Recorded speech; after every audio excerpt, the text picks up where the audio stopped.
Today's adventure brings us to Pigeon Forge, Tennessee, to a very interesting museum known as Alcatraz East. I wonder if that escaping convict has any earthly clue that a sheriff's officer is waiting down below. Probably not. Oh wait, there's a guard in the tower as well. Foiled again. This is a very expansive property.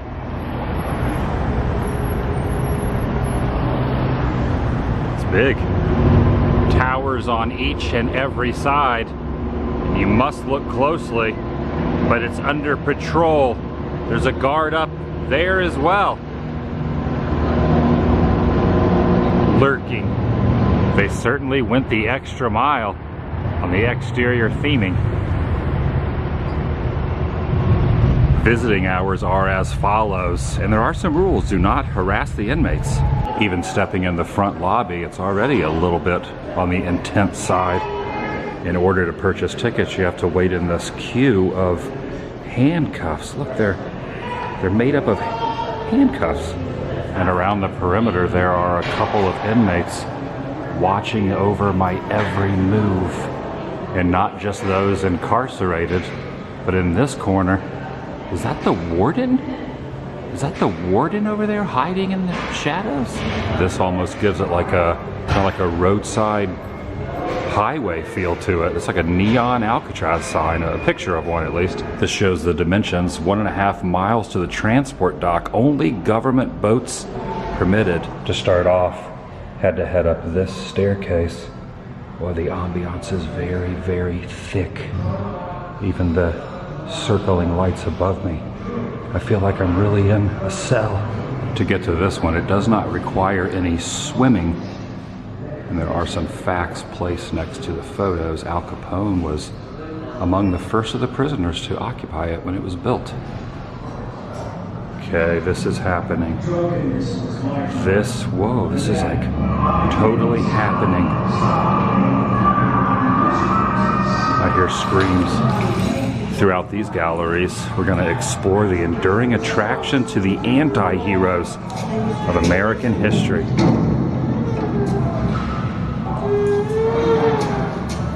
Amongst the items in this case is a dungeon padlock, a shrew's violin, and hand irons.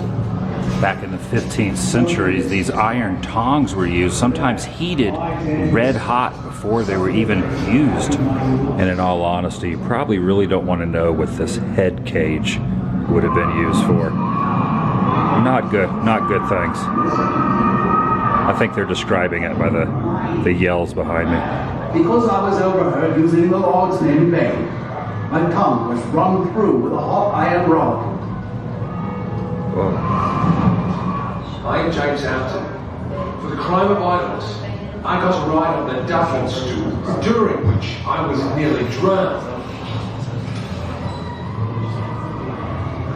Whatever you do, look down. There's a pirate in there. A pirate. Next to these weapons is a pieces of 8, a Spanish silver dollar. Stepping into an area of the Old West, this photograph is the Anti-Thief Association from West Oklahoma. And there's a couple circa 1880 U.S. Marshal badges. This is an interesting idea. Rustler shoes. You put horseshoes on the bottom of your feet to confuse the lawmen upon escaping. Jesse James seated here 5th from the left, and Frank is standing 7th from the left on the back row.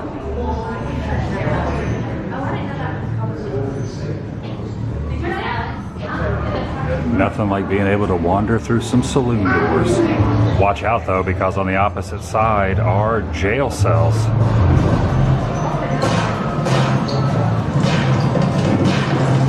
Wanted Pony Express riders must be young, skinny, and wiry. Well, that leaves me out.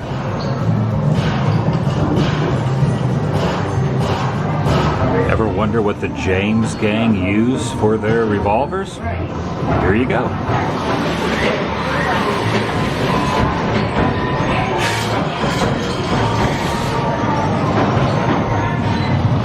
quite the shooting gallery. Oh my goodness, look at that guy up on the upper ledge with he's got like a money bag over his noggin. That guy down there though, he doesn't have a care in the world. He's just taking a little nap next to his moonshine bottle. And speaking of, there's an old whiskey still right here in the left. If agents found an abandoned still, they would blow it up with this detonator to prevent it from being started up again. Check it out, I'm sure you've seen it in TV and movies. There's a sliding part of the speakeasy door. You got to know the password. 12-mile-per-hour speed limit through here. We're going directly towards the Chicago themed area. John Dillinger has to be probably one of the most popular death masks in existence. I've seen probably at least a baker's dozen in my lifetime. I guess it would be tough to tell which one is real and which one is fake, but this gun states that it is a recreation of what he used to escape, not the real one.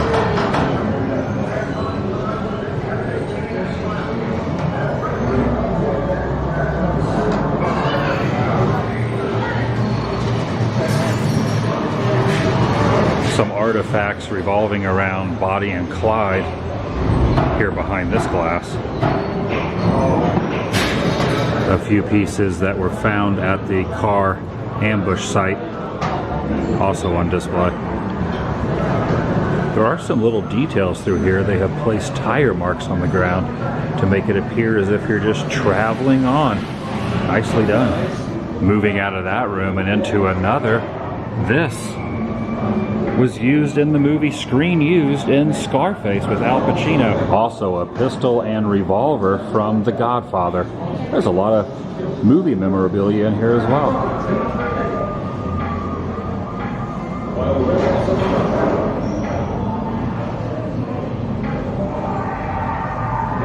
The suit and hat you see here belong to Mickey Cohen.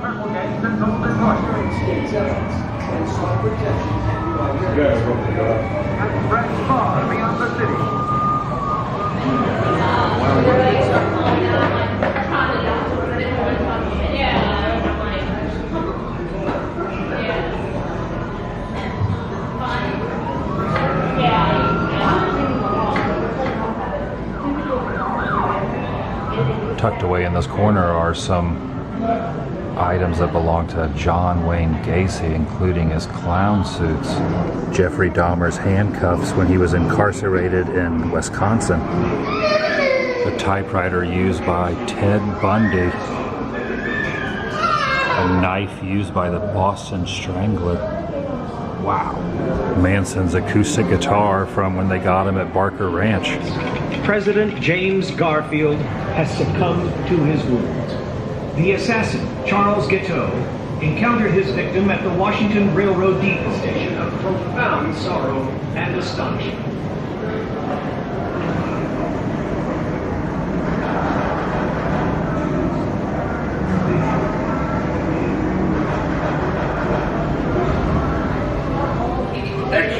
New York Herald, April 15, 1865. They have also rebuilt the front of the Unabomber's cabin.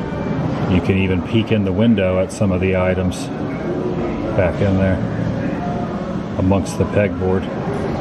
By pressing these buttons, you can light up different areas of a crime scene and let you know what detectives and officers are always looking for clues. Plenty of items there on the bed that can be used as evidence. And then up here, very obvious, are the bullet holes in the window. Over the years, lots of different tools of the trade have been used. Everything from camera equipment and fingerprint items. And of course the autopsy table. Can't forget about that. Even some morgue doors in here. I'm pressing the button now and it's going to now highlight the fingerprints. Got it.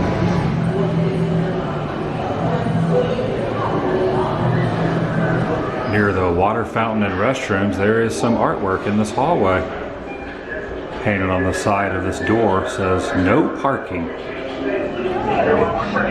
You may have heard of a polygraph test. This is the machine they would hook you up to perform that test. Famous mugshots. See if you recognize any of these folk. You probably do. You just kind of pan down. Stopped by Albuquerque police for a traffic violation. Bill Gates. Can this really detect a lie?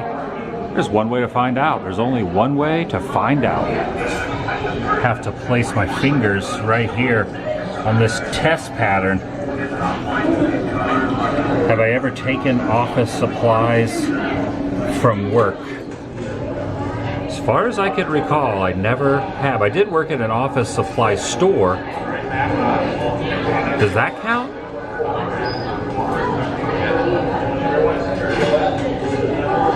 I guess not. Stand under either number 2 or 4. Everyone, turn to your left. I don't want to. Now arrived in the judge's, well, not the judge's chambers. This is the actual courthouse. The hierarchy of the United States court system is shown here. If you follow the Casey Anthony trial, you might remember Judge Belvin Perry.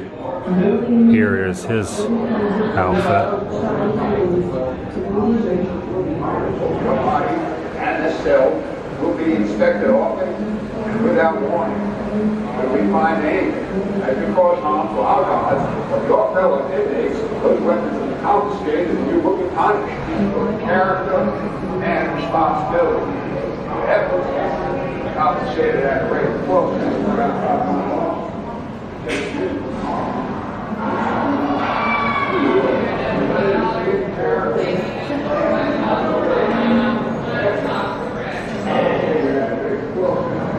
This camera was used for 40 years to photograph all prisoners entering the island.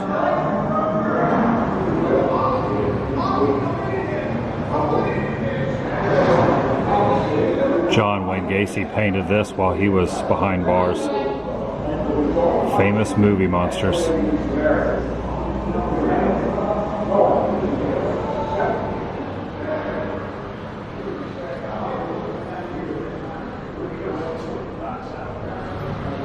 Capone's cell was a little bit more luxurious, I guess.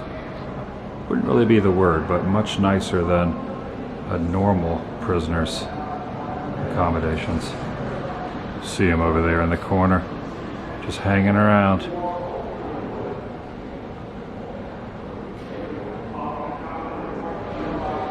This is more of your standard cell with the bunk beds, a desk, a toilet, water fountain, and you can have a Andy Dufresne moment if you so choose. Go towards the light. Go towards the light. Back in yet another room with some interesting items. Ducking stool. And over here, that is something you do not want to stick your head through.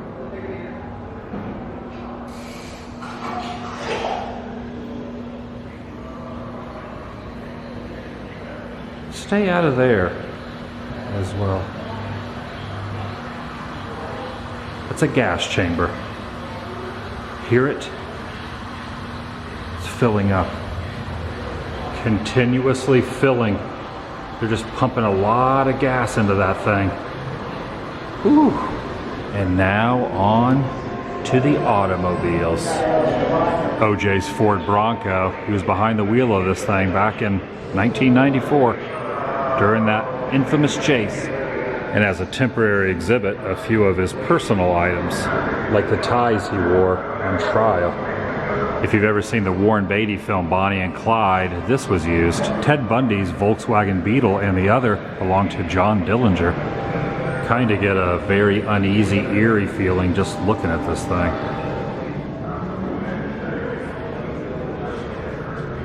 Now that's cool. Used in the Untouchables.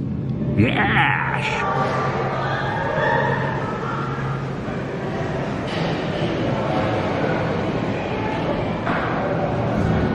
I'm being watched by infrared vision. I'm being infrareded. Okay, I found the second half of that car. It's on this side of the wall. They cut it in half and used it for a display in 2 different rooms. Looking at this, judging by this mechanism, I have reached the end. And of course, you must exit through the gift shop. Whoa, look at that towel. Dry off with that thing. Better off with a hat, t-shirt, or even a drinking mug or cup. These are very clever bumper stickers. I escaped Alcatraz East. Oh, mugshots. I get it. And if you have a hankering for some caution tape, you can get it here on the bottom shelf down there. That's going to do it for today. If you're new here, please subscribe. By doing so, helps keep you in the loop and up to date on future uploads here on this channel. Take it a step further and ring that notification bell. See you in the next video. The vlog is over. And here's the souvenir I picked up. A little memento for my already very expansive magnet collection on my fridge. The more the merrier.